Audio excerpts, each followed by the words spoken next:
Welcome back to Hansikutty channel.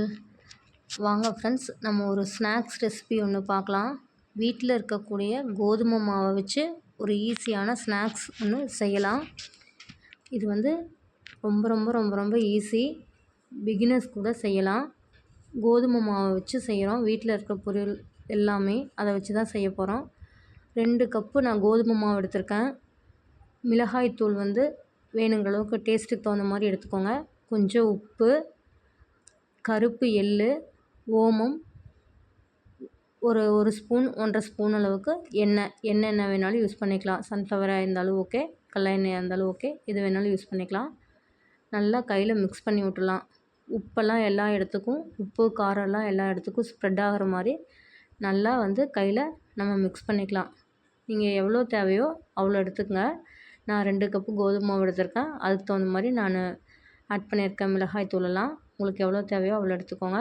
நல்லா கையில் mix பண்ணி விட்டுட்டு தண்ணி தேவையான அளவுக்கு கொஞ்சம் கொஞ்சமாக ஊற்றி நல்லா வந்து சப்பாத்தி மாவு எப்படி நம்ம பிசைவோமோ அந்த அளவுக்கு வந்து நம்ம பிசைஞ்சு எடுத்துக்கலாம். நீங்கள் வந்து குழந்தைங்கள்லாம் இருக்காங்கன்னா கம்மியாகவே மிளகாய் தூள் நீங்கள் யூஸ் பண்ணிக்கோங்க. இப்போ வந்து நல்லா கையில் சப்பாத்தி மாவு பிசைகிற மாதிரி நல்லா பிசைஞ்சு வச்சுக்கலாம். தண்ணி வந்து கொஞ்சம் கொஞ்சமாக ஆட் பண்ணிக்கோங்க. ஒரே அடியாக ஆட் பண்ணிங்கன்னா தண்ணி அதிகமாகிடும்.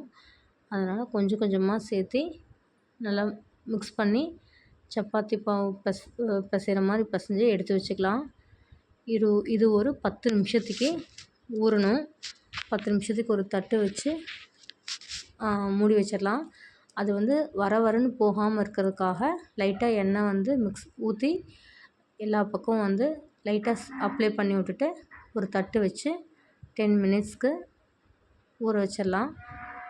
அதுக்கப்புறம் நம்ம எடுத்து செய்யலாம். இதே மாதிரி காரத்துக்கு பதிலாக நம்ம இனிப்பும் சேர்த்து செய்யலாம். இனிப்பு செய்யும்போது பார்த்திங்க அப்படின்னா ஒரு பிஞ்சு சால்ட்டும், சுகர் வந்து இப்போ 2 கப்பு கோதுமை மாவு எடுக்கிறீங்க அப்படின்னா 1 கப்பு சுகர் எடுத்துக்கலாம். கொஞ்சம் ஏலக்காய் எடுத்து மிக்சியில் நல்லா பவுடர் பண்ணிவிட்டு இதே மாதிரி பிசைஞ்சு வச்சுட்டு 5 நிமிஷம் 10 நிமிஷம் வந்து ஊற வச்சுட்டு இதே மாதிரியே செஞ்சு பாருங்கள் எப்படி இருக்குதுன்ட்டு. கொஞ்சம் சப்பாத்தி செய்கிறத விட பெரிய உருண்டையாக பிடிச்சிக்கணும். பெரிய உருண்டையாக பிடிச்சிட்டு அதை வந்து நம்ம சப்பாத்தி கட்டை எப்பவும் போல் சப்பாத்தி எப்படி தேய்ப்போமோ அதே மாதிரி தேய்க்கணும். ரொம்ப மெல்லிசாக தேய்க்கக்கூடாது, மீடியமாக தேய்ச்சிக்கணும். ரொம்ப மொந்தமாகவும் இருக்கக்கூடாது, ரொம்ப லீனாகவும் இருக்கக்கூடாது. கொஞ்சம் ஒரு மீடியமாக வந்து தேய்ச்சிக்கலாம். நல்லா எல்லா பக்கம் வந்து மாவு போட்டு தேய்ச்சிக்கோங்க. ஆயில் அப்ளை பண்ண வேண்டாம். மாவு போட்டு நல்லா தேய்ச்சி எடுத்துக்கங்க. ஈவனாக எல்லா பக்கம் ஒரே மாதிரி மீடியமாக தேய்ச்சிக்கோங்க. தேய்ச்சிட்டு நம்ம சுற்றி இருக்கிற அந்த வேஸ்ட் பார்ட்டை மட்டும் நம்ம எடுத்துடலாம். இந்த மாதிரி 4 சைடும் கொஞ்சம் சொரன்னு இருக்கும்ல, அதை மட்டும் நம்ம எடுத்து நம்ம மாவு கூடவே வச்சுக்கலாம். அதுக்கப்புறம் உங்களுக்கு என்ன ஷேப் வேணுமோ அந்த ஷேப்பில் கத்தி யூஸ் பண்ணி நீங்கள் கட் பண்ணிக்கோங்க. நீங்கள் கத்திக்கு ஆயிலெல்லாம் அப்ளை பண்ணணும் அப்படிங்கிற அவசியமே இல்லை, ஈஸியாகவே வந்துடும். பாருங்கள், நான் வந்து ரொம்ப ஸ்பீடாக வந்து கட் பண்ணிகிட்ருக்கேன். ஏன்னா வந்து எனக்கு உடம்பு சரியில்லை, அதனால் நான் வந்து சீக்கிரம் வேலை முடியணும் அப்படிங்கிறதுக்காக ஒரு ஷேப்பே இல்லாமல் கடகடன்னு கட் பண்ணிகிட்ருக்கேன். உங்களுக்கு என்ன ஷேப் வேணுமோ அதை நீங்கள் கட் பண்ணிக்கலாம். அட்லீஸ்ட்டு நீங்கள் வந்து ரவுண்டாக போடுற மாதிரி இருந்தாலும் ஏதாவது ஒரு வாட்டர் பாட்டில் மூடி அல்லது ஒரு சின்ன டம்ளரு, சின்ன கப்பு, அந்த மாதிரி ஏதாவது ஒரு மூடி இருந்தால் கூட நீங்கள் ரவுண்டாக கட் பண்ணிக்கலாம். டைமண்ட் ஷேப் கட் பண்ணிக்கலாம், ஸ்டார் ஷேப் கட் பண்ணிக்கலாம். ஏதாவது அச்சு வச்சுருந்திங்கன்னா அந்த அச்சு மாதிரியும் வச்சு கட் பண்ணிக்கலாம். நான் வந்து சின்ன சின்ன ஸ்கொயராகவே இருந்துட்டு போகுது, டக்குன்னு வேலை முடியட்டும் அப்படின்னு சொல்லிவிட்டு நான் இந்த ஷேப்பில் வந்து கட் பண்ணியிருக்கேன். உங்களுக்கு என்ன ஷேப் பிடிக்குமோ அந்த ஷேப் நீங்கள் கட் பண்ணிக்கோங்க. கட் பண்ணி தட்டத்தில் எடுத்து வச்சுக்கோங்க. எல்லா மாவுமே இதே மாதிரி உருண்டை பிடிச்சி எல்லாத்தையும் கட் பண்ணி எடுத்து நம்ம தட்டத்தில் ரெடி பண்ணி வச்சுக்கலாம். நான் ஏற்கனவே பார்த்திங்கன்னா ஒரு பேட்ச் எடுத்துட்டேன். இது செகண்ட் பேட்ச்சு. எல்லா மாவையும் இதே மாதிரி உருண்டை பிடிச்சி கட் பண்ணி எடுத்துக்கோங்க. பாருங்கள் எவ்வளோ ஈஸியாக வருதுன்னு பாருங்கள். நம்ம மாவு போட்டு நம்ம உருண்டையில் மாவு தொட்டு நம்ம அதுக்கப்புறம் நம்ம தேய்ச்சங்காட்டி ஈஸியாக வரும். அதுவே வந்து ஆயில் அப்ளை பண்ணிங்கன்னா வராது. அதனால் வந்து மாவு எப்போவுமே வந்து மாவு போட்டு பிசைஞ்சு இந்த மாதிரி கட் பண்ணிங்கன்னா லைட்டாக டச் பண்ணும்போது எல்லாமே வந்துடும். ஈஸியாக இருக்கும். இந்த மாதிரி எல்லாத்தையும் நம்ம எடுத்துக்கலாம்.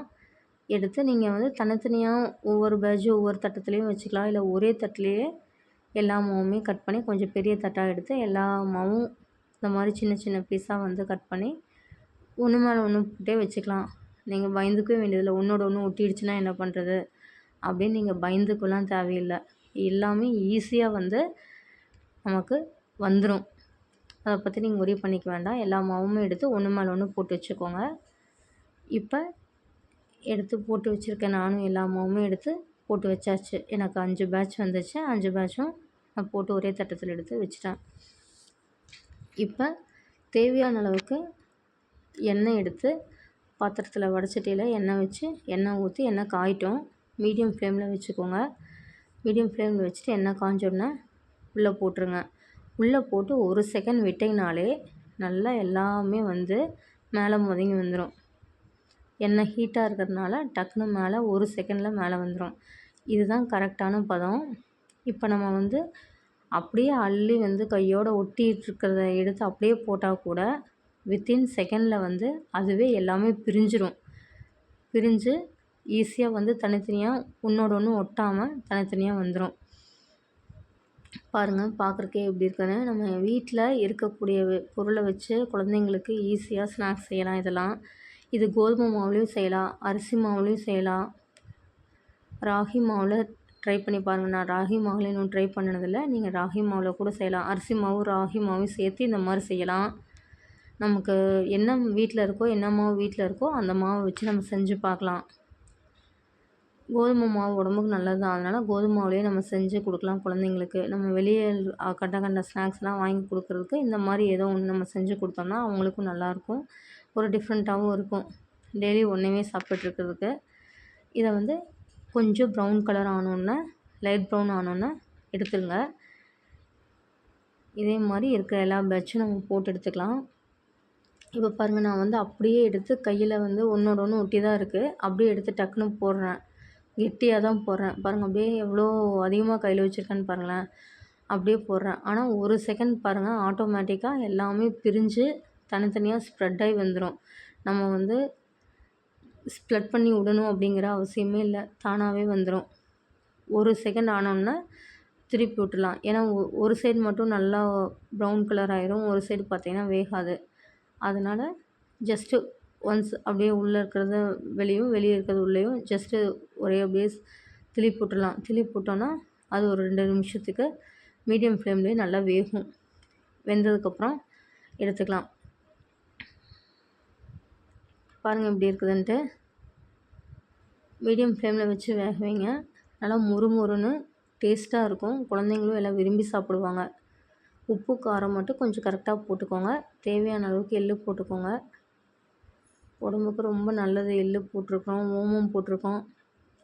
லைட் ப்ரௌன் ஆனோன்னே எடுத்தாச்சு.